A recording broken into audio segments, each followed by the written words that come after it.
Assalamu alaikum. Walaikum assalam. I am Abdul Salam from Birmingham, UK. Is celebrating birthday parties permissible in Islam? A similar question is asked by Aisha from Chicago, USA. Assalamu alaikum. Walaikum assalam.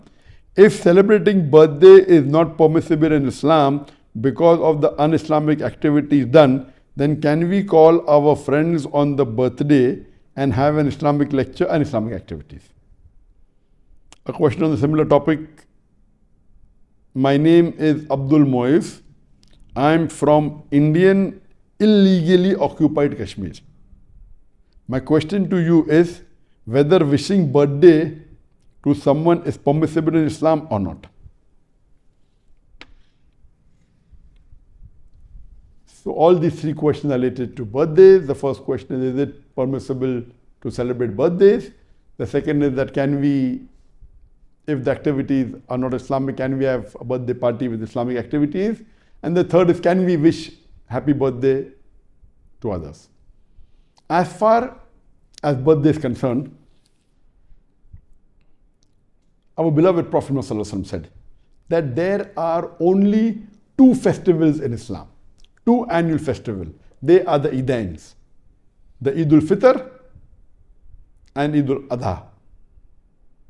The first is after the Ramzan ends, that Eid al-Fitr, and the second is Eid al-Adha, that we have the Eid of sacrifice. These two are the only Eids that are annual Eid is there, that is permissible to celebrate. And the Prophet also mentioned that the weekly Eid is on Friday.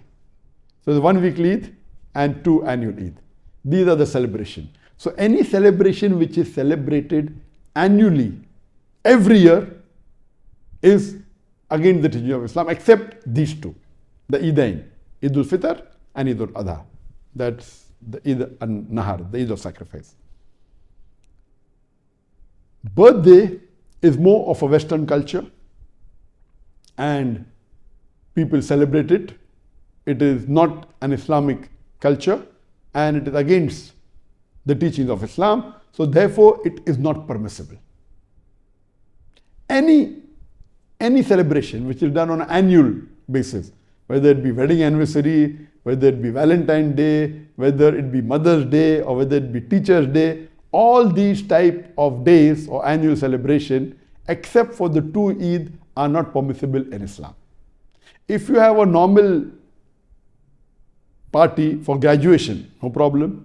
If you have a marriage and you have a party and a celebration for marriage, as long as nothing haram is done in that celebration, is permitted. So celebrating things which are good like marriage or graduation at one time, no problem. But making it an annual affair, you start saying, I will have wedding anniversary, so this is not permissible in Islam. This is the main basic ruling. There are other reasons why it's not permitted. Many of the things that is done on birthday, it is against the teaching of Islam. If you go back to the history of this birthday cake, how did it originate? We come to know it is from the time of the Greeks.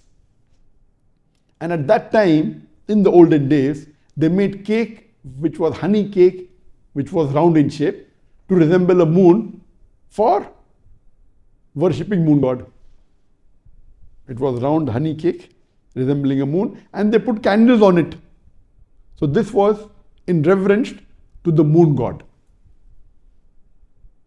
Then we have, if you read history, we come to know that in Germany, the bakery in 15th century, they used to bake cakes. It became common. Then you have in the Roman history and so on and so forth. Today, they put candles, and depending upon how old are you, if you're 10 years old, they put 10 candles. If you're 20 years old, they put 20 candles. Or sometimes they put one additional candle to say that you're going to spend one more year. And there are many cultures, there are many ideologies, many superstitions. Then people, they wish and then they blow the candles. Though people talk of being hygienic, normally when you blow the candle and you blow on the cake according to research, when you blow on the cake has 14 times more germs on it before it was blown.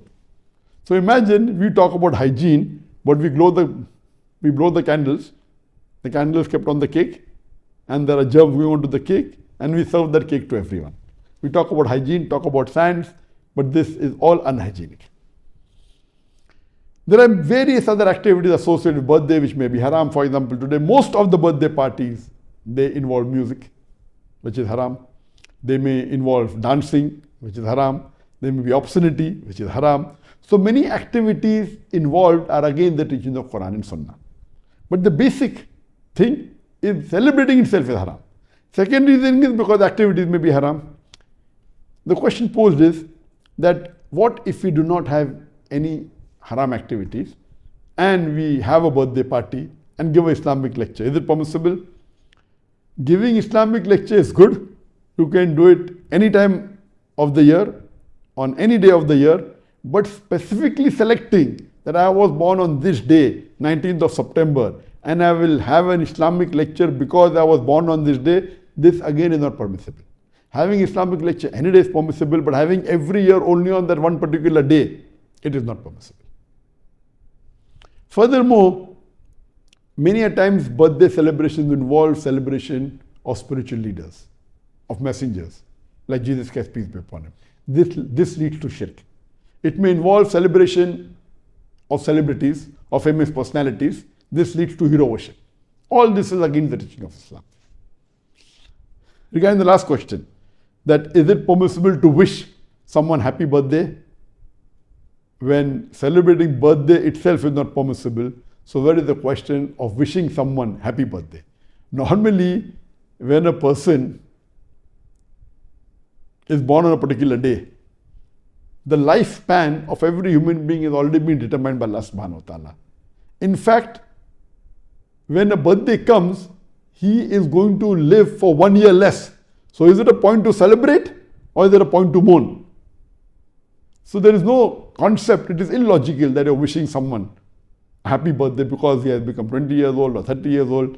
In fact, he is going closer to his grave. Irrespective whether he is going closer to the grave or not, celebrating birthday per se is not permitted in Islam. Even if it includes activities which are Islamic, celebrating per se is not permitted. And as I mentioned earlier, that with most of the birthdays that we have today, it is associated with shirk, associated with un-Islamic activities, with music, with dance. That's the reason my advice to the Muslim brothers and sisters, to the Muslim children is that we should stay away from such cultures which are against Islam, against the teaching of the Quran and the Sunnah, and we should not celebrate these annual events which is not part of the Islamic culture and Islamic teaching. Hope that answers the question.